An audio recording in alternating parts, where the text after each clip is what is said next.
wrong side of the pond. He is DJ Schweitzer.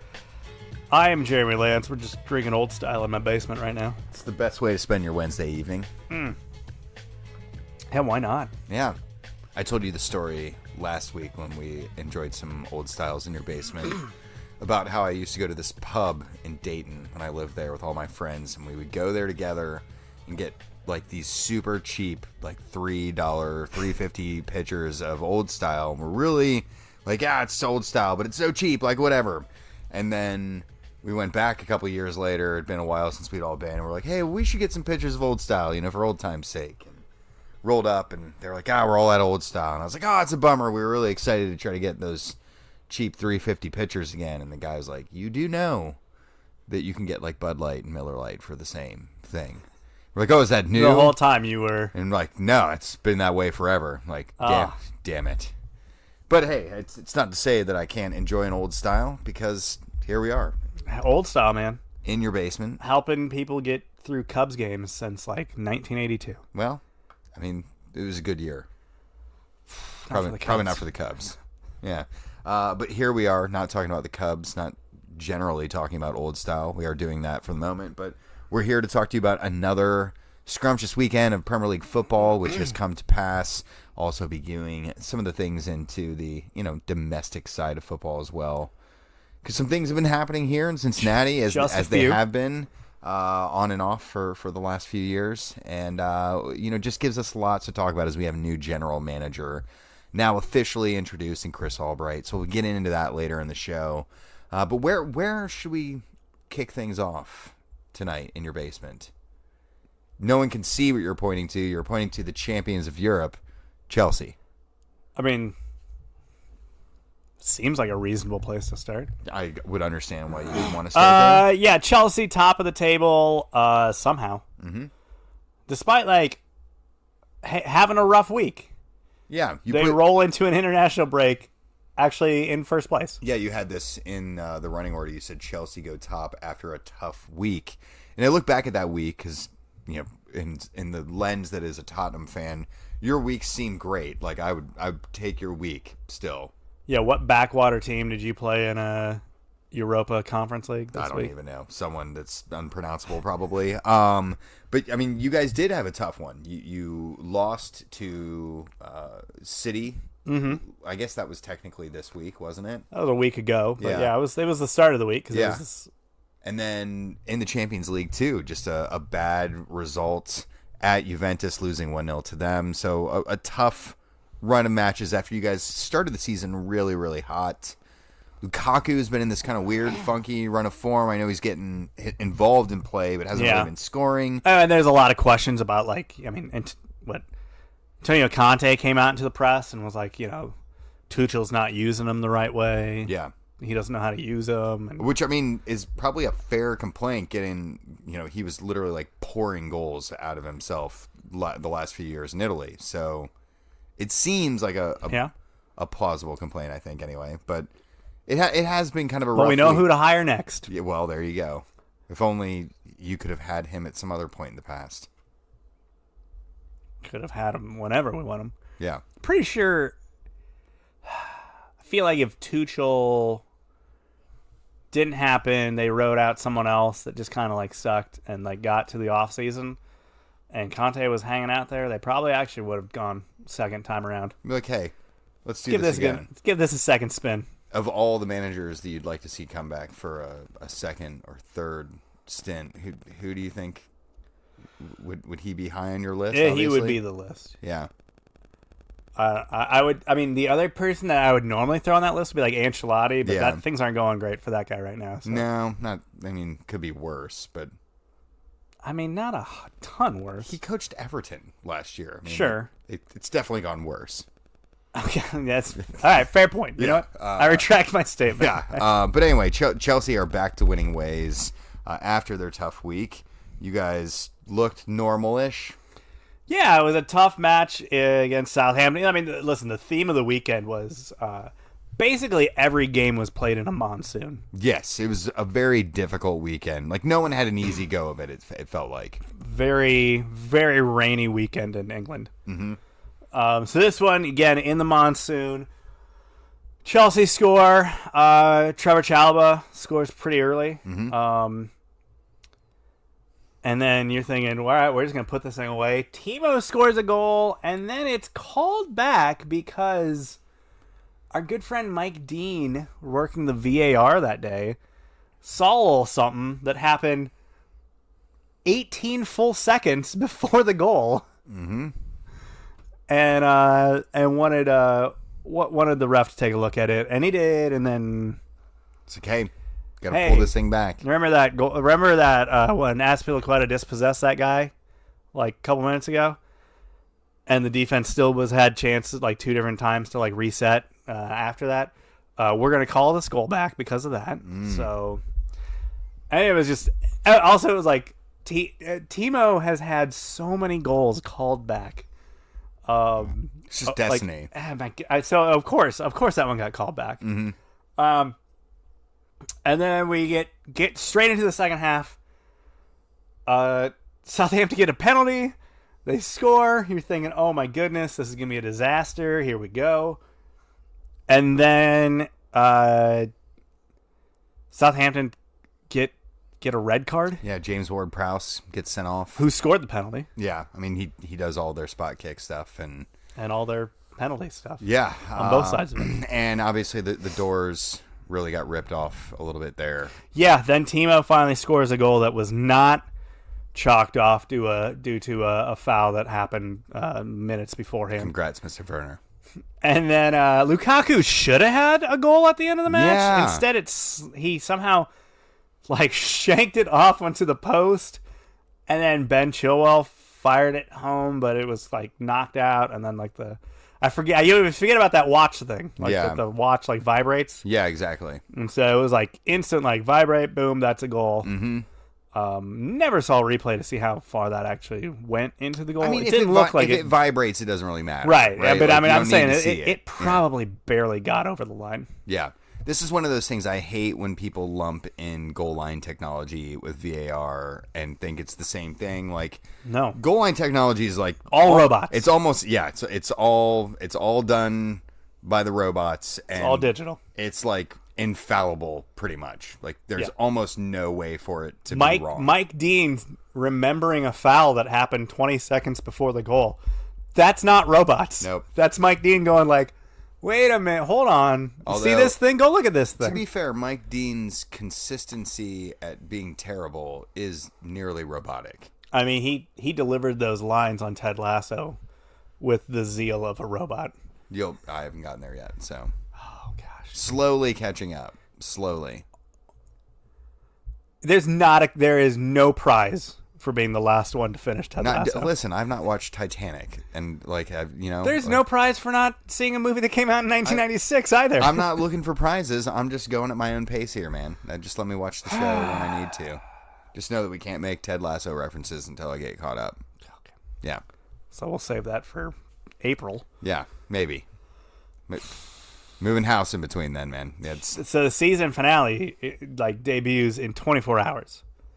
Well, so I'm gonna need you to It's gonna be good. Gonna get on it. Catch up here. Get on it. Got to talk to my wife about when we're watching these things. Get those kids to bed early. You don't want to hang out with them anyways. That's true. That's right. That's what we do. Yeah. It's like it comes like 8 o'clock, 8:30. It's like you guys got to go to bed for no other reason than I'm just done hanging out with you. Like I'd like to enjoy like TV with swear words and like relax. Like get out of here. Go to bed. Give me some time to myself. Chelsea get the win.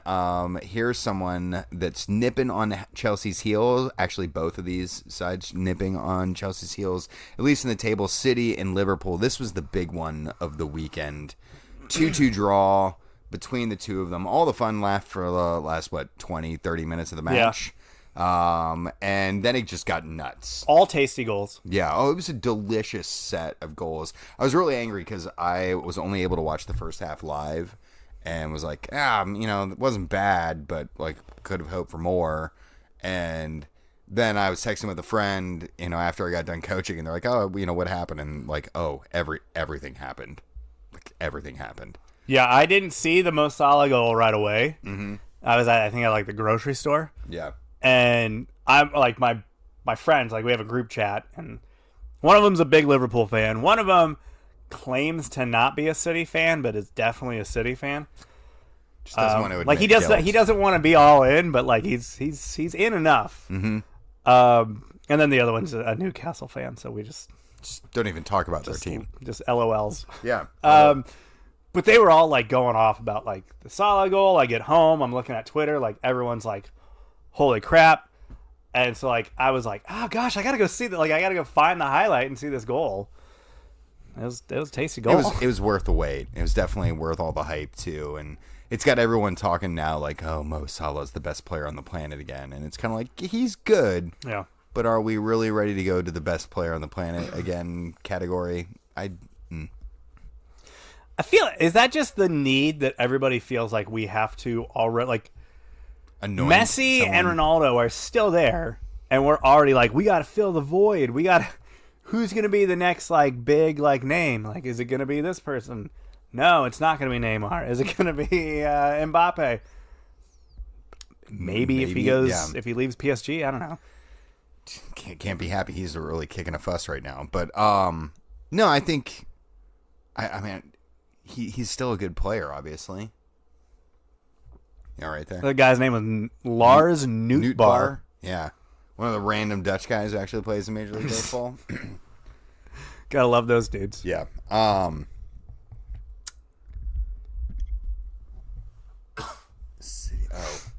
Regardless, Salah's strike was gorgeous.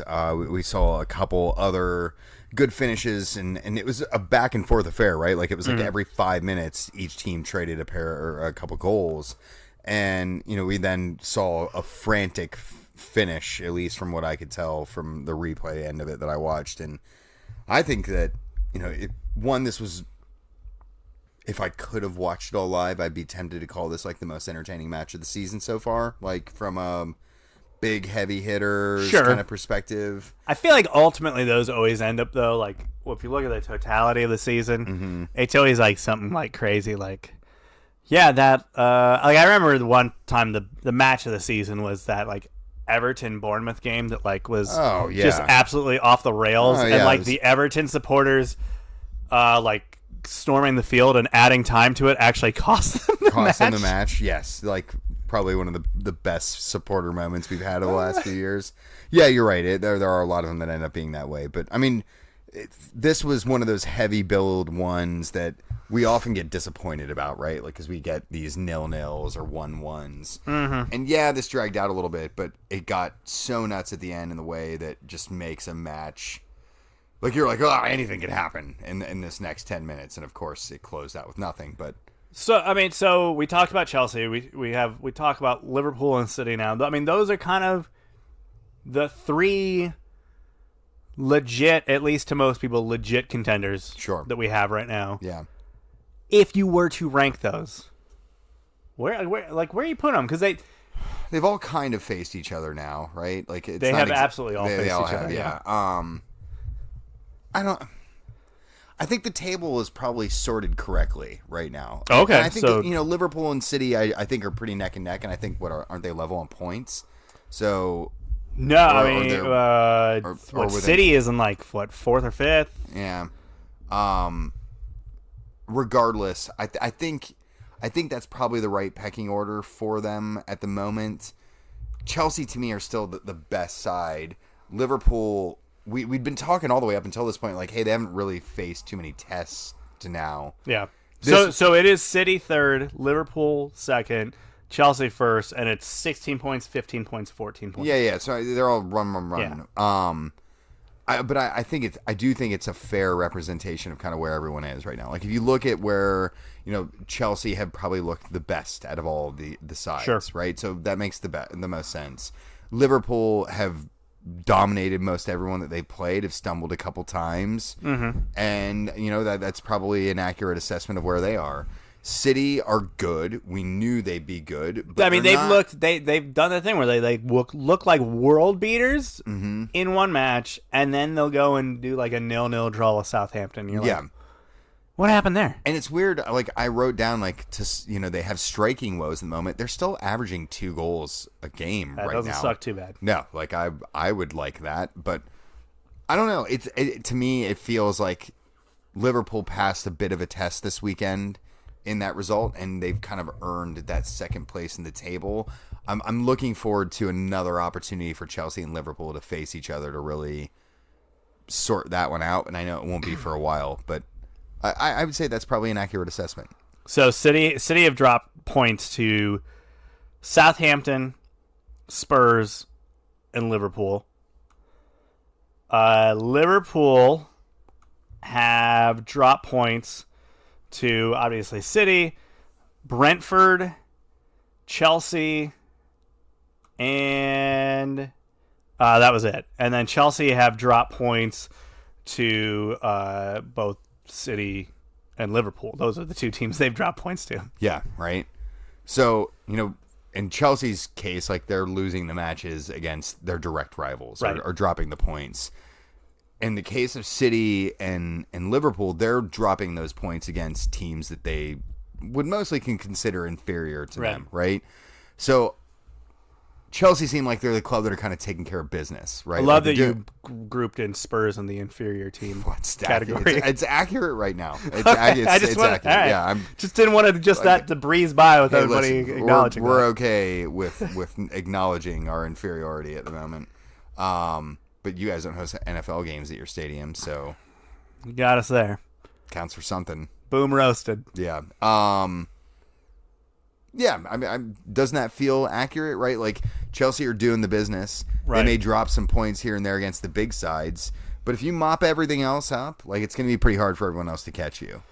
Yeah, and Chelsea are set up in that situation right now where they've played outside of United and Everton. They've played the other big clubs. They played Spurs. They played Arsenal, which, again, teams that aren't having great seasons but are still considered, big matches, tough outs. So now they do have a stretch where they play like nobody big until like Thanksgiving. I wrote this down. I'm glad you brought this up. Chelsea are playing Brentford. Okay. Hey, that's a bogey. Okay, I know it is a bit of a bogey. Brentford, Malmo, Norwich City, Southampton, and Newcastle. That's your next month. That's if you could pick your schedule, including Champions League games, right? Like, you have to play the next game after that Newcastle match, by the way, is Malmo again. So, like, double dip. Yeah, like it's like the 2nd of November. But either way, like, it's pretty tasty. I'd take that spell, and I think you guys would be sitting in a. I mean, I'd be surprised if you're not off the top of or if you're off the top of the table. You know what I mean? Like, I wonder who Malmo is going to have that we're going to eventually poach in the summer. Someone. That's always been Chelsea's thing. Like, they'll play these smaller clubs. Like, I remember when we played years ago. We played FC Basel, and we're like, "Hey, who's that guy right there?" We kind of like him. And like, "Oh, that's Mo Salah." Like, he's coming with us. We're going to take him. Hope you liked having him. Yeah, because he's now ours now, and then we'll sell him for nothing here. Right, we'll make bad choices. Yeah. Over to the side that we're not really talking about as a contender of any sorts, United. And I think it's because you put here that they falter again, and they do keep faltering. And I think that's why everyone has started, like a couple minutes ago, you were even saying, like, here are the three teams that everyone kind of considers real title contenders. United aren't that far out of the they're equation. level on points with City. Granted, so are Everton, so are Brighton. Sure. But I mean, you just look at the eye test, I guess it is, right? Manchester United, it's obviously not true because it's just not really how it works in the Premier League, but like, they're kind of a one-man team, right? Like, either Ronaldo scores goals and they win, or he doesn't, or in this case, doesn't really play in this Everton match, and they don't. Yeah, he did come off the bench late and did not score. Yeah, because he was given, 10 minutes? Super annoying from a fantasy perspective if you had him on your team, because you're like, at least, I'll get some sub points here. And then he comes on and you're like, God damn it, well, he better score, and he doesn't. Nope. So now it's a 1 point, 2 points for me because I had him captain like an idiot. There you go. Hey, well, at least you got the 2 then, right? Yeah, right. But, man, like, I get what you're saying. Could it also be that they haven't yet found their stride and figured out how to accommodate him. Rashford has just come back to full fitness as well. What's there to get him the ball? Sure. Like, he's just going to be there to receive the ball. I think now that Rashford's back, Ronaldo's, their new 9, essentially. Yeah. You can put Rashford out on the left, move Sancho back over to the right. You got Martial. Martial, you can drop to the bench, potentially. You got options. I don't know. I mean, is it just going to be we got to find the right combo kind of thing? I think that's definitely it. But that still doesn't answer a lot of their other issues? No, it doesn't. Just kind of from a defensive end, their midfield just seems completely just kind of out of sync at times, and just not even like really a factor. It's that Pogba up and down that we see a little bit, like the games where he's rocking, they're rocking. The games where he's, I don't want to say disinterested, but just not as involved or can't sink in. Like, they don't seem to do it. And, yeah, I mean, you talk about Bruno and you talk about, Ronaldo and whether or not they're scoring and whether they're winning as a result of that. But, again, all their issues kind of stem from other places still. Like, the places they refuse to invest in, like the center of the pitch, they could still use defensive mid who can set things up. I mean, we kind of talked about this like a couple weeks ago. Like, if you look at those top 4 sides, if you look at those big 4 clubs, they have the most like question marks. For City, it's like, okay, striker situation. What do they ultimately do with that? Otherwise, where do they find their goals? Otherwise, they're pretty solid. Liverpool, I would say their question mark is really like, hey, if like this player goes down, things can really go sideways for them, like it had. Chelsea, I think I thought that they lacked a bit of that, but they're kind of, when Mason Mount was not playing because he was hurt there for a little bit, that it showed that they missed his presence. We talk all about these big names that they had in the midfield, but it was a guy like that. So it's like, so now they're kind of with that Liverpool situation where like, well, this guy or this guy goes down, they have some problems and they're not the team that they should be. But United's the one where I feel like there's the most like, they got a lot that could go really badly for them. Yeah, but they also have a lot of like quivers in there. Sure. Like there's a lot of options that they have to go to, and you do just there is the Ronaldo factor is real, right? You have a guy that can just will it to happen. Yeah. And that's huge. Yeah. Yeah, it was interesting this week. Chiellini came out and was talking a bit about Ronaldo's time at Juventus, and he said that there were times that their play lowered because some of the guys thought that Ronaldo's like presence alone would pull them into a result. He'll take care of this. Yeah, like Ronaldo has got our back, and maybe that happens in the teams that he plays in now, right? Like if you're not at the same level he is, and you're not trying to fight in the same way he is because you think he's got it. Yeah, I don't need to look to make a play because he'll make the play. Chris has got us. Yeah, I think that's. It's a very adept, observation, and I think there's probably a lesson to be held with that potentially in his time at United too. But so United drew with Everton. Everton is level on points, so is Brighton. Those are two teams that are a bit of obviously Brighton's a massive surprise. I had them going down, but they keep trotting along. With Everton. I feel like at the beginning of the season, Everton fans were just very apprehensive about the whole Rafa situation and buying into Rafa. And you're seeing that tide has turned for a lot of them. The narrative has changed from the Everton supporters. I feel like he's going to do a lot of these like pragmatic things that will maybe be frustrating in the moment. Sure. But he sets teams up to win. Like, think of the results he got with the Newcastle team that he had the last few years that he was there guiding that situation. Yeah. Like, he can grind out. he sets you up so that you don't lose games. I think that's like his big thing, right? You're still gonna lose some here and there, but you're not gonna give up a lot of the easy mistakes, and he gets you organized, and then there's something to build from. He gives you that kind of foundation, and he's doing that. I think we're seeing the fruits of his foundation now, and can they build forward from that? I think that's the next step. He took a very in transition mediocre Chelsea team and won the Europa League with them. Congrats. So, we had that, and we had to lean on Fernando Torres through parts of the season. It's never a situation you want to find yourself in. No, and Rafa was like, "Well, it worked for me last time," and we're like, "No, that guy's dead. Yeah. Like, this is a different This Torres. is not the same This guy. Fernando Torres is This dead. guy, he looks different. He looks more built. What's going on here?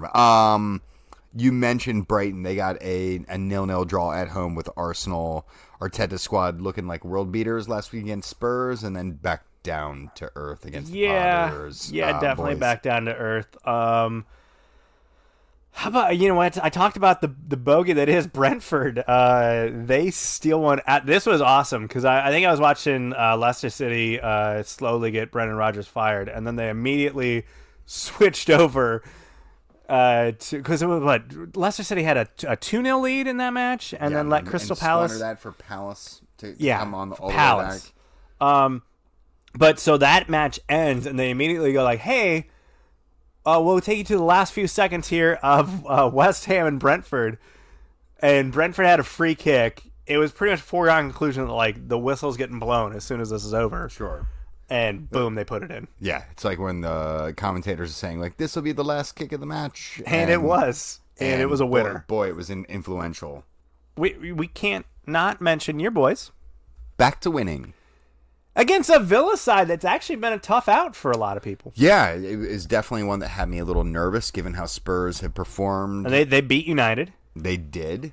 And Spurs finally back to winning ways, get out to the lead with Højbjerg, who scores in the first half, and then doing the Spursy thing and letting Villa back into it. And when they gave up that goal in the second half, my optimism level was pretty low about us getting This sounds a lot like Chelsea Southampton. A point in the match, right? I was like, man, if we get out of this with this point, that's almost like a victory a little bit. And the fact that Sonny was there, of course, to bail us out was fantastic.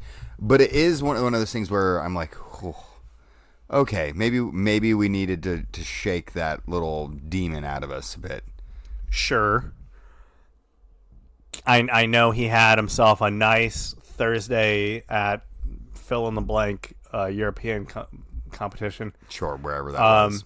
But temp check on old Harry Kane. I mean, we talked about him last week, looking a little indifferent about things. He's still looking pretty indifferent about it. He's still looking pretty indifferent. I know it's a delicate situation, and January looms. You have to think that he's eyeballing January with the way he's behaving and playing. Is City going to throw that money around in January? Things keep going like this, maybe. I mean, I feel like January is when you just get completely fleeced when you try to bring in a player, right? Yes. So, good for you guys if that works out, because you will get maximum value for him. If he's still playing like this, I wouldn't even bat an eyelash at the idea of selling him for $200 million. That's wild. I mean, it's wild because so much of Spurs' identity, yes, was about Pochettino, but Harry Kane has been the face of this club, totally, and has been the bright spot of this club for such a long period there, and you are talking borderline gleefully about moving on from the Harry Kane era. He ruined it, man. He ruined it. He really did. And I feel like everyone in Spursdom right now is at this point. It's just kind of done with it. They're kind of fuck you, man. We've had your back over everything and sang your praises and talked about everything, and then you literally were like, I don't want to do this anymore, which is fine. That's fine, right? But just don't be petulant about it. Don't make it seem like the club's out to wrong you. Like, I genuinely think what it is that Spurs didn't get an offer that was near their valuation. Like, that's fair. You got 3 years left to run on your contract. Like, what are you supposed to do here? If you didn't want to stay here that long, like, you shouldn't have signed a contract that long. So,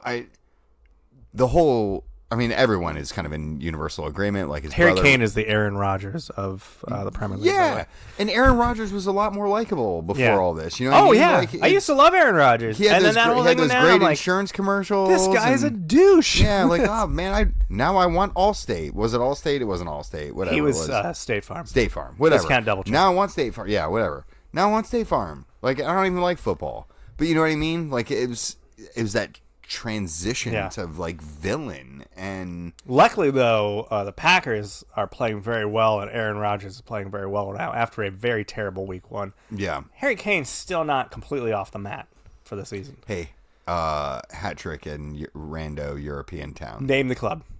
I have $2 in my pocket right now. If you could name the club right now, it's yours. 3, Cluj. 2, No. 1. You're done. I know. It's like it's 4 letters. It is something. Yeah. I had to watch the match. We had it on at work because I work with Spurs fans. All right. Well, it shows you how great of a fan I am. But they did win, and that's good, and it gets us back above, I think, the Spuds or the Gunners. You're the Spuds. Yeah, where we are most times.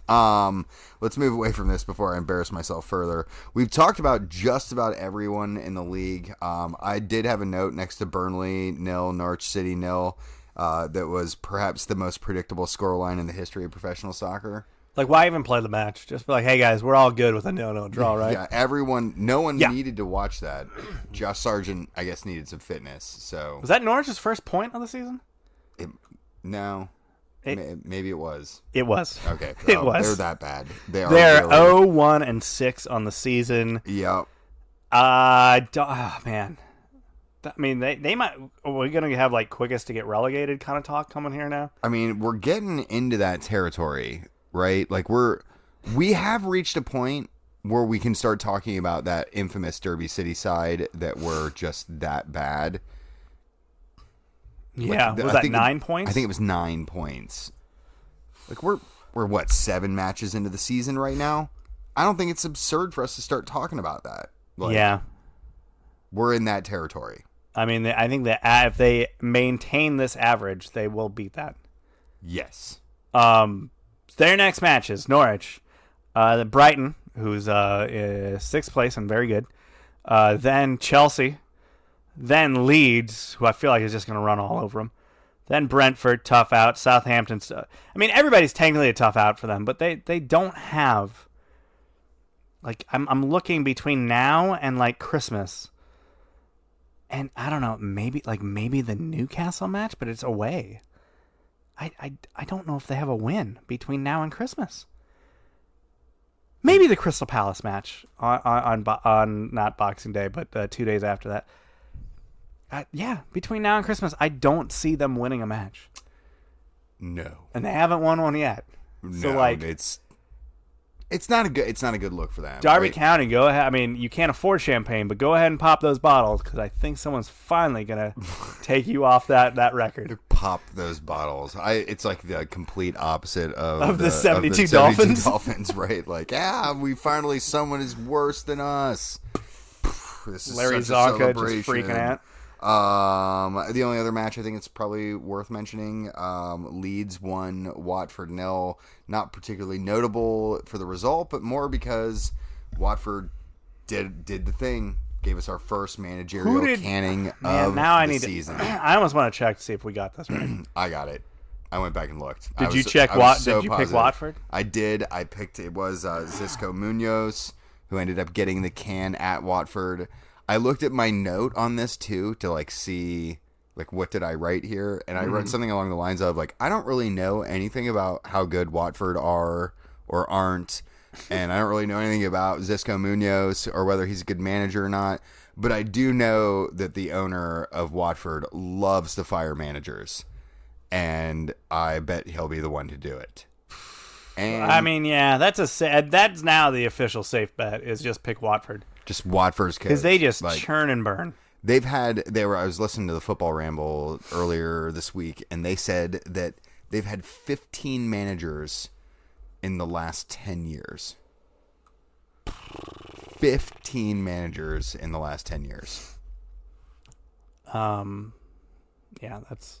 Well, what was like 2 seasons ago? They ran through 3 dudes in one season. It was 3 dudes in like a week. It was like 2 weeks. Like someone was there, I think, for like a month and a half. They literally brought in a guy in like... I think it was Kike Sanchez Flores. March. Like they fired him twice in the same season. And then fired him on the last day of the season. Yeah, like it was the same dude got fired twice in the same season. I picked Sean Deitch, by the way, and that's not a terrible pick. They are in relegation on 3 points right now. I mean, they're also having a hell of a time at the moment. Sean Deitch is one of those guys that I think we've talked about before. Like, what can he do to get fired?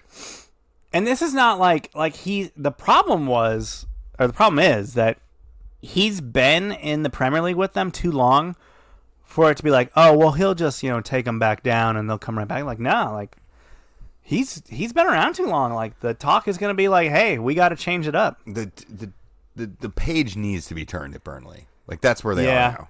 It's crazy that like Sean Deitch was like allegedly up for bigger gigs like 4 seasons ago. And that never came to fruition, and he stayed at Burnley, and he's now riding that thing into the ground. It's like Eddie Howe stayed at Bournemouth for just a bit too long. What's he doing? I think he has the Celtic or Rangers job now. No, he was supposed to take the Celtic gig. That's right. And then I guess he it fell apart because of I don't know if he was wanting too much for his assistants or something like that, and it fell apart. And the man has not taken a job as a manager since he left Bournemouth. This is Sean. Probably just going to take the Bournemouth gig here. He's going to take Burnley's gig here soon enough. If that's how things all turn out. So there is your Premier League rundown for the weekend. Anything else that we missed in there that you feel like we have to get to? I mean, I don't want to. I know we mentioned I don't want to undersell the fact that Leicester City. Oh yeah, yeah. That's not good. So Watford bring in Claudio Ranieri, and it's like, Ranieri, dude, if you could have waited out, you might get your old gig at Leicester back. I think that's about to become available. Well, listen, he's at Watford, so he might be free to take the Leicester job. He'll get fired by Christmas in that one. We should probably mention Wolves 2, Newcastle 1, not again because of the result, but Newcastle look like they're actually on the verge of a takeover. It looks like it's going to happen now. Yeah, we've decided blood money is back on. Yeah, everyone had a little scare about that. Hey, should we be selling to people who murder journalists? And everyone after a while, it was like, man, yeah. This seems fit and proper now. Seems fit and proper. So that rule is passed, and I think everyone's forgotten about that guy. So I think we're good. Yeah. Thanks, U.S. government, probably. And hopefully the internet's not forever. So hopefully everyone will forget. Yeah, we really have gotten to the point where we're just like, what type of awful person do you want to own your club? Is it just someone who treats their workers poorly, or do you want someone who commits, I don't know, genocide? It's a happy medium. I'd go for somewhere between maybe he's just killed one person. Oh, so Roman Abramovich then. That's a silly thing to think he's only killed one person. There's one political opponent that went for a swim in a pond and never came back. Yeah. Outside of that, you got nothing on the guy. Love Roman Abramovich. Give it a try. Capital of that crazy state in Russia that's all the way out east or west, I guess it is. I don't know. I think he has to live in Israel right now. I think he's still stuck in Israel. Is he really? He was for a while there. His passport was no good anywhere, so he had to basically move to Israel. Amazing. Just amazing. He's probably not even allowed in the UK right now. Yeah, no, for a good bit, that was why he was in Israel, because he couldn't go to the UK. Really hoping. And the block was hot in Russia, so. Yeah, really hoping for that Israeli tie in the Champions League, huh? Yeah. Yeah, no, he wanted it. There's my child. Finally seen you now. Yay! Maccabi Tel Aviv is who you're playing. We're good. Yeah. I believe it or not, we'll get back around to something along these lines when we get into winners and wankers. Wonderful. Yeah, I have something to look forward to, folks. Let's move across the pond, come over here back to Cincinnati, a place we visited frequently, if only because we live here, but also because the club here, FC Cincinnati, has been a nonstop stream of information and news of late, simply because they've had to fire everyone and restart again. And they have, as we alluded to last week, it wasn't official, but it seemed like it was heading that direction. Chris Albright has now officially been hired. Yeah, it was announced today. Well, he was announced unveiled today to the media. What was that? Monday or Tuesday? Yeah, I guess it was Monday. Tuesday, maybe. Monday, and Tuesday, who knows? Who knows what day of the week it was? But it was earlier. Trotted out in front of cameras today. Yes, and said a lot of the right things that you would need beyond to hear. a lot of the right things. He also fired a couple rounds at his brand new employers. Yeah, there were some real true heaters in there. There was the ones you expected, hey, we gotta change. We gotta change the mentality and bring in the right type of players, and we gotta bring winning back to the city. And last 3 years has frayed the relationship between the club and the supporters, and we're gonna fix that. And all that. You expected all that stuff. Yeah. You even expected lines like, hey, judging talent and building a roster are two different things. And you're like, whoa, okay, that's a little tasty. It's a little spicy. Maybe that's aimed at someone. I don't know. And then... But then the comments you shouldn't hate coming to work. And there's a culture that needs to be changed, and we're going to... Basically, they didn't say, we're going to, find the parts that need to be changed. And he wasn't... At that point, you're you're not talking about, who should play right back. Sounds like you're talking about people that work here. Yeah. Sounds like you're talking about the guy sitting right next to you on the stage. There's a lot of room for interpretation for some of the comments that Albright had out there. He also, in the post-match media happenings, and I'll probably miss who actually found this quote directly, but... When was your one-on-one? I wasn't able to go today, so I legitimately would not. But you had one. the form to fill out and just. I did not. Oh, okay. But oh god, had I would not have been able to take the opportunity. But in the post match media, he said something else along the lines of, hey, I'm not going to commit to a time frame for when we'll find success here. But I'm also not going to be the type of guy who says I need to have 6 windows to make that happen. That is a direct fire. Yeah, I mean, that was... Former general manager Gerard Nijkamp, who basically said I forgot what the interview was, or if it was a press conference, that basically he needed 4 to 5 or 5 to 6 or something like that. He said 4 to 6 windows, yeah. To get the team competitive, essentially. Right. He wasn't even talking about hey, we're gonna win the 4 to 6 windows. We're gonna win. We're gonna be a title contender. Yeah, no, he was hey, we might make the playoffs. Yeah, that was the most direct shot we saw. If of all the comments, that was the one where I was that was definitely aimed. Yeah, that was the one where there's no misconstruing who that was for, right? But the ones about the culture, the ones about getting that train back on the tracks, that they could very well be comments that are directed at. I mean, he said it right next to the train conductor that had ran it clean off the track. Correct. Right. And that guy was just sitting there smiling. Yeah. And that's, you and I were talking about this a little bit before we started recording. I mean, the balls to say that next to your now boss need to be huge in some capacity. Sure. And what makes you ballsy enough to say that, if that is truly who it's directed at? We're just going to assume it is. Let's, for a moment, assume that it is, because it probably is, but let's assume that it is. Yeah, what else are you assuming? If you've been paying attention to any of the media in the lead up to all this, you would definitely have seen that Jeff Birding has zero credibility within Major League Soccer circles. I think that was the very clear message that was put out. I think it was Sam Stechel. Oh my God! Let me pull that up. Yeah, there. So was it from their podcast? Yeah, I think it was. Yeah, it was Sam Stechel and Paul Tenorio on their podcast that they do for The Athletic. Just talking directly about, at the time, what was still kind of the hiring situation. These words kind of came out like Friday or Saturday.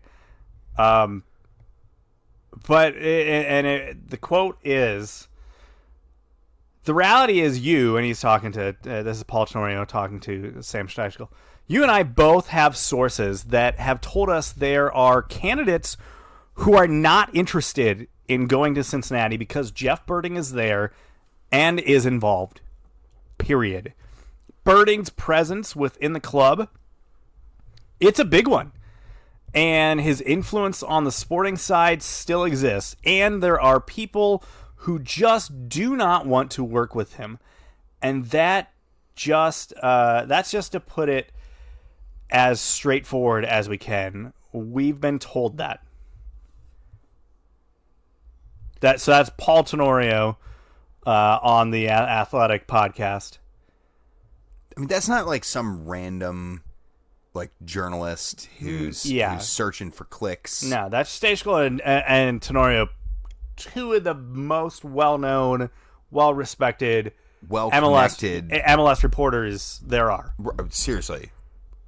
Like, they don't publish things or say things that clearly without having their sources damn near locked up. Now, I'm doing this mostly to support the two of us, because we've literally been saying these exact things for going on, 2 years now? Yeah. And everyone, look, you're guilty by association, but there are a lot of people that pointed their fingers at me saying, like, yeah, you're just scoring former employee. Sure. Like, it's not me, right? It's not me. My experiences align with that. Right. Very clearly. And if anyone who's like, oh, well, that's the sporting side and he's not involved anymore, Sam and Paul just told you otherwise. Right. We've been telling you that for years now. Then you can get into the other side of the house. Everyone loves to point like, oh, all the other success on the business side. That's cool. There are a lot of successes. Sure. Lots of them. There's a giant stadium. But talk to the litany of employees who have left the club. Some of them on their own volition, not just because they were pushed out the door. But all, as far as the relationship with Jeff goes, on bad terms. Almost all. I honestly would struggle to find a lot of people who would sing the praises. And when you hear Chris Albright expressly say that kind of stuff on the stage, even though there are rumors of the type of culture that existed within the technical side under Stam and Niekamp as well, that has to be a direct shot at that. You see national reporters addressing the culture that people don't want to go work in.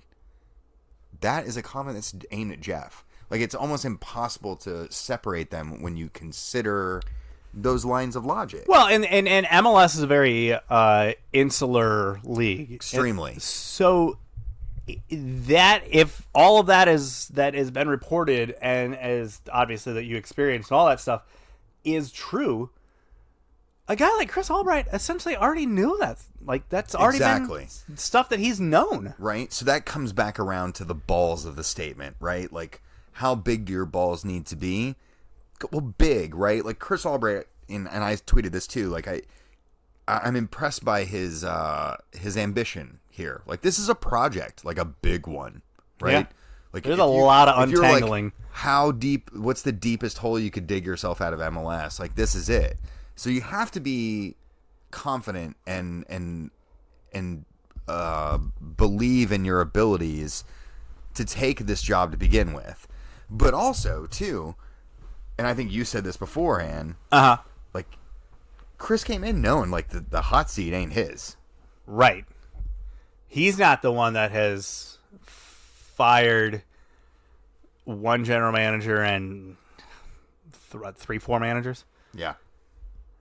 You know, that's Jeff. And in any sport, in any organization, the guy at the top only gets to, hire and fire so many people before he's the one that goes. Mm-hmm. And so, yeah, I mean, just based off of the just basic logic of that is like, Yeah, you're probably on the hot seat, bud. Yeah. And obviously, again, a very insular league, so like all of the heat coming from the supporters and all of the people around the league just probably trashing just the job that's been done at the club over the past 3 MLS seasons. He's aware of all of it. Yeah. And I think it left Albright in a position to be like, listen, I'm going to come in and, like, we have to do it my way. And we have to set up the organization that I want to work within. Yeah. Because if you don't, then I'm not coming here. Yeah. And if you screw it up, and then, like, I can just walk away from this, and everyone else in the league will go, well, you know, it was that it's a complete mess there. So we're not going to hold that one against you, bud. You can come get a job here. I mean, I think that's the read you can kind of take away from it. And the fact that Albright was, like, throwing haymakers for a guy that is, like, and I hate to say it's inexperienced because he's clearly been working in this type of role for a while now. Yeah. He was and had said as much in some of the interviews today that it was at times acting as the number one in Philadelphia. The de facto number one, yeah. And, you know, you see that, but it's still like he's never actually had the title and right. the responsibility that comes with that role. Which is why it was like, whoo, look at this guy out here, like, throwing haymakers. Like, day one on the job, and he's like, guess what? Like, I'm gonna throw everything at all my predecessors and let them know, like, that's not the house I'm running here anymore. Yeah. Which I really liked. Like, I thought it was refreshing. He called out everything that happened before him for the purpose of saying that this is what needs to change, and those things weren't me. Yeah. It's a good way of setting your bar for yourself. No, it's a smart move in a lot of ways too. But we also talked too, like, this fan base, the club, it needs something upward, right? And there's only upward to go. But it's also like you can feel confident here because if you do anything good, the bar is so low. You've already cleared the bar that has been set for you. So I understand his confidence, and it was a bit like jarring to see someone most likely calling out their boss who they're standing on the stage with, like, minutes after taking the job, essentially. But I think that gives you some of the insight into what's going on here. Now, I will say this much: I think he's a great hire. Like, I do think he's a great hire. I'm so much more confident in what he could do versus when we were sitting in the same spot about knee camp, 2 years ago. And you're like, how long is it going to take this guy to figure out the league? How long is it going to take him to figure out the mechanism? What scouting around does he have so he actually knows how to bring in people within this league? Mm-hmm. And the answer to all that was he's not going to figure it out, and he doesn't know anybody in this league. Yeah, turns out. Couldn't name a soul. Yeah, and that's why we are where we are. So I'm intrigued to see where the head coaching search goes. Sure. Lots of names being tossed out there. I think. What's your wish list look like? Is there like if a Bob Bradley's available, like, which, I mean, it sounds like he might, especially if they end up missing out on the playoffs, there's a good chance that Bob Bradley's out. I mean, I think there'd be worse picks to make. Yeah. Pat Noonan's relationship, obviously, with Albright in Philadelphia. Is he ready for it, though? So there's a little bit of gamble there with that, right? Sure, totally. Right, but it's the same thing with Albright, right? So if you're, like, rolling the dice, like, I guess why not roll the dice?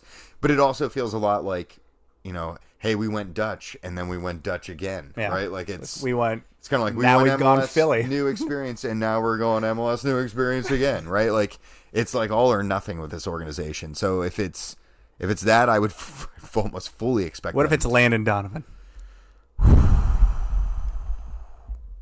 Did we talk about this last week? I think we mentioned it. A little bit. I mean, I'm all for it for the for the Twitter.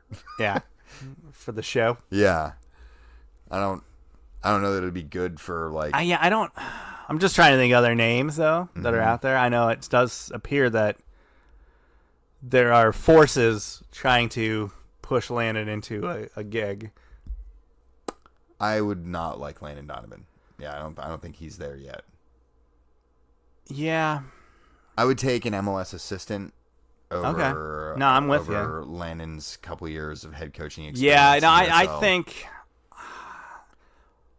I mean, it's like everyone wants to claim that Noonan's the front runner just because of the connection with Albright.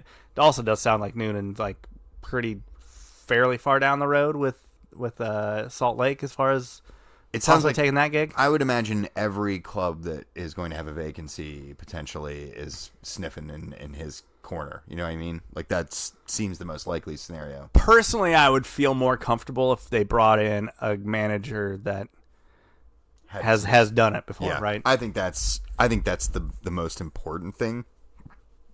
Who that then becomes? Chris Armas. I don't know. Just go get whatever. Just get a guy that's like actually been there. I don't know. I mean, he's done it. I don't know that he's won anything. He's certainly not won that. Yeah, not as a coach, that's for sure. It will be difficult, I think, to evaluate a lot of this until we get a head coach into that role. But I'm intrigued. There were a lot of promising things that Albright spoke about, not just during the press conference, but in a lot of the media that I read afterward. And I did hear some good stuff in there. And my optimism level is higher, even though he seems to have a bigger hole to dig out of. Now, the final question on this whole thing is, what is Albright's connection to Zwolle? Because otherwise, how are we hiring this guy? I don't know. I was told that there has to be a Zwolle connection, or we're not doing it. Yeah, well, maybe he trained there as a kid once. He heard of Zwolle? Yeah. I guess the other thing. So why didn't this happen in 2019? Well, we know why. All right. The guy at the top thought he knew better than the people who've been running the league for the last 20 years. Okay. All right. There's really no other answer. No, you're 100% right, but it's just kind of one of those frustrating. I mean, like it's good to be excited about today, and like I'm definitely excited. Like I feel like for the first time in way too long, the outlook on this club as far as like what could happen and the direction it can go in is finally good. But that being said, like there's no earthly reason that this hire wasn't able to happen, or a hire just like this wasn't able to happen in 2019. Yeah, I mean, this is the point where the consultants came into the equation and they were guided to pick these, world-connected, globe-trotting, European experienced people. Who are these consultants? I don't know. Because I do know, and because you were still there at the time, that Jeff went on a fact-finding mission throughout the league where he shadowed all these front offices. Mm-hmm. And how it's even possible that he walked away from that and thought, you know what? A, I can do this GM thing, and B, down the road here, I'm going to make the decision to just try to implement an entire, foreign concept and European system and guys that from Europe in here and make this work. There's a one-word answer. What from any of those things? It's a one-word answer, and it's hubris. Jeff is the type of person who went and took that tour and said, I've learned all of this. Yeah. I remember hearing about it. I mean, he was touting how much he had, even publicly, like how much he had learned from this club and that club, and one could argue my departure was spurned on by that, right? Right. Looking for MLS experienced people, which is, he apparently only heard about the people in the front office, and not manager, GM, and players, president. All these changes apply to people but me is the attitude, right? And it's not like people in MLS weren't probably saying at the time, like, hey, a league pick would be smarter. Right? Like, there had to be people.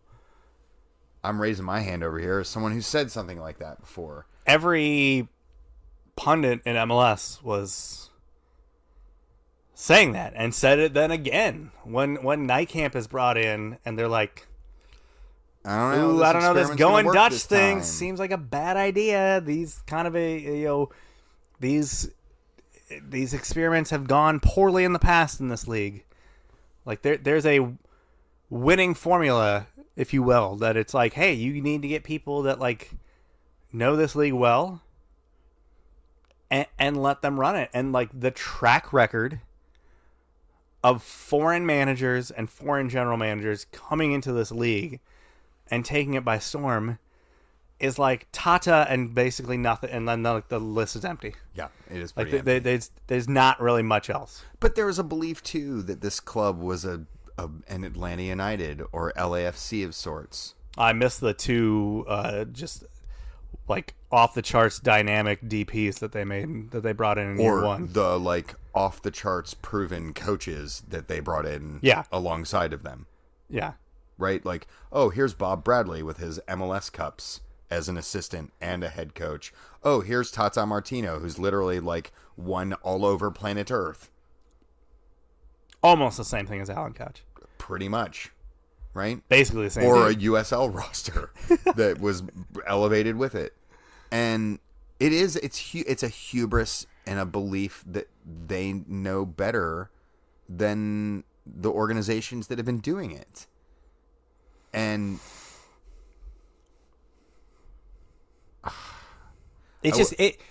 everyone knew that year one was going to suck because that's just how expansion teams are. And yeah, you have like the rarities that have great seasons, but generally year one was going to suck, and we knew that. But like,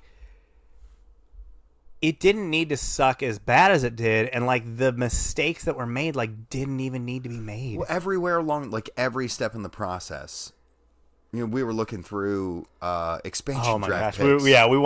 We sat there and went through the expansion draft tonight. Like and the it's- expansion draft was terrible. Eric Alexander. Eric Alexander left the club like 2 months after joining it. Yeah. Like by mutual consent, just was like, this ain't for me, and like was gone. Then the super draft where like we bought all of Philly's picks, probably from Chris Albright, and like at a time when we should have literally sold all of them, like instead of buying them. The trading for an international spot, buying it, then holding on to it, doing nothing with it, and then selling it for less than what you bought it for, potentially with like a giving like take kind of with a Nashville under or the something. table I don't know. agreement there. All of these are like blatantly obvious. Like the people who are running the show don't know what they're doing. So like, and I know 500K allocation for a guy from Lakota West because he's a local kid. and that Even was- though he was barely getting starting minutes at Toronto FC. or you could get soon to be league defender of the year Iko Para for the same amount of money. Yeah, roughly the same. Yeah. Yeah. Like all like one by, and it's not just one coach or one GM along, right? Like these, It this was is a at every stage, and 3-year every coach progression they've of had. bad choices. Yeah, like every single one where everyone's going, what the hell are they doing? Let's bring in a general manager that doesn't know anybody in the league. Okay, now that general manager is, what's he doing? Mm-hmm. He's spending a bunch of money and international spots on two keepers that either which aren't exactly what you would want as a starter. Yeah. Oh, we're going to try to implement a Dutch system that's, you know, a generational thing with a bunch of players who didn't grow up in a Dutch Right. system. Then we're going to like have way too many international spots to bring in all these players who grew up in those systems or played up in them, and like none of them are used to this league. It's just it's mind-bogglingly I know better than the people who It's let's try to outthink the room and in the process do everything wrong. yeah. So nowhere but up for Chris Albright to go, and it'd be hard for him to The do stage work. is set. It really would. Literally, yeah. I mean, that's the thing. Like, I know next year it's nearly impossible for next year to be worse than this year. Unless we get a fourth spoon. Hey, look, it's not a foregone conclusion that FC Cincinnati will end up with a wooden spoon this year, but it's looking increasingly Toronto likely. won this week. I and know. we I think the gap's lost 5 again. points now. So, who's up next? Oh, yeah, one of the best teams in the league in Philadelphia. Weird. Chris, what do you know about them? Yeah. Anything? Can you help us out here? Got a scouting report for us? Yeah, that might be able to help. Winners and wankers? I think that's where we're at this week. We're also at a winners and wankers week where we could literally do like 12 wankers. There were so many wankers should we to pick just, from. because obviously we can't go a podcast without mentioning the other big story of the week. I'm imagining this is part of your wanker. I didn't do it just because I did it last week and didn't know it would get worse. That's true. Yeah, that's right. We didn't know it was going to go more downhill from here. Yeah. Everybody's wanker of the week. The NWSL leadership. Wow, is it bad? Wow. I mean, so bad. So bad. Unbelievably bad. That, like, you literally just, the league couldn't operate over the weekend. They had matches tonight. The league has resumed this evening. But you couldn't operate over the weekend because everybody was in all crisis the players were management like, mode. all the players were like, I'm not stepping foot onto a field for these idiots. Yeah. And all the idiots were like, we are in absolute shambles. Yeah, we don't even know what to say right now. So, and what's amazing is we're like a week out from all this stuff, like really coming to a head, and like just now are we getting like statements from some of the owners.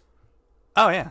Well, there's certain owners, maybe out in the city out in the Pacific Northwest, Portland, maybe, that is generally an owner that likes to run his mouth, and he is nowhere to be found. Yeah, he is literally saying nothing. He is trying to ride this one out. Maybe he's on that yacht with Zuckerberg. I mean, maybe. Good time to be on a yacht. I mean, if he's not on a yacht yet, I would say he's probably making plans. Yeah. Because he's looking to ride out some serious heat. I mean, he's got going for himself and the people directly. I'm almost scared to say his name because he's a little litigious as well. But Paulson is. He's so outspoken that his silence here is amazingly deafening. Yeah, and it's to the point where I might. There was question, protests in front of out in front of the stadium. I mean, weekend. MLS might have to do something about this. I mean, now granted, Portland is a city that loves themselves a protest. They but, do. They do. But they had one. Yeah. He is such a high profile owner, and now to see that he is in that situation, and all the other people are in this situation, and you have. I'm trying to think the stuff that has happened since we left. So we have the whole Lisa Baird. She finally resigned, but before that, she tried to claim in her statement that, like, man, wow, I am shocked by this. And you even had to have Alex Morgan like throw out receipts of like, nope.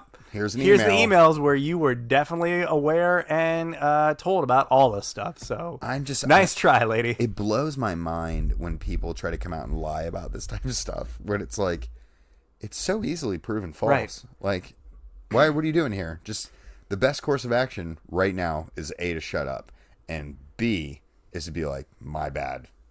Like, Fix it. That's literally like, that's it. Fix it. Fix it. That's like C, right? My bad. C, I'm gonna fix it. Instead, they hired an investigator that let Jeffrey Epstein off the hook, so that's a good thing. They've also they've kind of circled the wagons with some of like the club presidents of kind of like their new leadership group, but like that also involves like Amanda Duffy, who like. Not someone we've ever been totally against. We've actually met her before. She seemed nice, but like, lady, you were the commissioner of the league during some of this crap that's gone down. Like, what? How are you a part of it? Like, how you have to recuse yourself from this? I believe that's actually one of their demands right now. Yeah. So it's like, okay, that's problematic. Then you have. I mean, USSF kind of doing the same thing of like them, like, oh my goodness, we didn't know anything about this. It's like you ran the league for several of the years that are in question here. Yeah. So you have a lot of that. You have a lot of just kind of these people that should not be involved at this point are being thrust still into leadership. American Saga is such a trash. Can we get some new people that aren't dumb? I don't think we can. We just keep recycling the same crappy people. We really do. They're all just leftovers from the NFL crowd too, which is what makes it even worse. Lovely. Yeah. Yeah. NWSL, way to suck. Like, just be tremendously terrible. Want to hear my wanker? If you feel like, could it get worse? Like, how do you get lower than this? Could it get worse? It can. So Sparta Prague had to play a Europa League match this week with no fans, right? Because they'd racially did a abused racism. someone. They did a racism, right? So they got a flyer to allow 10,000 children under the age of 14 into the stadium instead. Uh-huh. What did those children do? A racism. And then Start them young. oh my god! Every time it was Camara who plays for Celtic touched the ball, every single time they booed him. They booed him, and just incredible. Children doing this, right? So, Liverpool legend Steven Gerrard, who now coaches over there, obviously was talking about, or was, am I getting my teams confused? I am getting my teams confused. Rangers here. Sorry, Rangers or Celtics? Which team are you talking about here? Who does Gerrard coach? Rangers. He's at Rangers. Yeah, there we go. Trying to get my teams straight here. It was Gerrard. Anyway, I could not tell you. I think it's some Greek guy running Celtic now. Celtic. Yeah, there's going to be some people who are really They went the pissed Spurs at me. route with their 7th choice. Yeah, there'll be some people really angry with me for getting these two confused. But regardless, they all come out and like condemn it, and Sparta, on their part, do the natural thing, and they go, "How dare you attack children?" It was really that bad. Like, they might have to get kicked out of the Europa League. Like, actually kicked out of it. That might actually be what happens. You'd love to see it. 10,000 children doing a racism, and the club going, "Don't you blame the children." What a moment. What a time to be alive. It's just, that's the world we live in now. That's where we are. My winner of the week, we just had a whole segment where we were both optimistic and completely flamed FC Cincinnati for, I think, 20 minutes. Mm-hmm. So I want to go a little positive here. And while I can't talk about the positive stuff on the field because it's yet to exist, but I can talk about the positive things on the touchline. And, like, credit to this guy. He just seems so likable. Tyrone Marshall's just touchline style, his... I feel way too old to say the word like drip or something like that. Like a 35-year-old white guy from Milwaukee. I don't think that's a term I need to be throwing around. Yeah. But like, just dude's rocking it. His drip is sexy. I guess. I'm going to let you say that. Yeah, it feels weird. I'm older than you. So it's even worse coming out of my mouth. But no, he definitely does have some style factor that we've literally never had on the sideline, ever, in Cincinnati. Love it. I mean, yeah, the last guy just wore black to his own funeral the whole time. Yeah, pretty much. Yeah, that's a good thing. It's a good thing in general. And then Ron Yan's dressed like everyone's dad at a picnic. Yeah. Literally a picnic. And then Alan Koch just kind of was just your just run of the mill suit off the rack kind of deal. Mm-hmm. Probably tailored, but just a very just whatever suit. Yeah. John Harkes rocked back and forth between some looks. He was a big polo guy. He did like the polo. He just seemed like a guy that sweat a lot, so he did not want to be wearing too many layers. Can't so he's just going polo. Yeah. My winner this week. This was me trying to twist a bad thing into a good thing. All right, we'll see how you do. Not sure if you noticed. There's a big second dump for the Panama Papers came out this week. Oh, nice. Yeah, and once again, soccer players are terrible. And who saw that one? Your favorite soccer figures have been trying to cheat you and the other commoners out of some tax funds. And Pep Guardiola, Angel Di Maria, Carlo Ancelotti, all people who've been caught up in the latest leaks out of there. Messi and Ronaldo were both in the last ones, if you want to think back hard. I believe both of those have almost had the country of Spain come after them for taxes. Spain has legalized tax dodging like once. Like, everyone gets away with it one time. And all of these people have spent some considerable amount of time in Spain.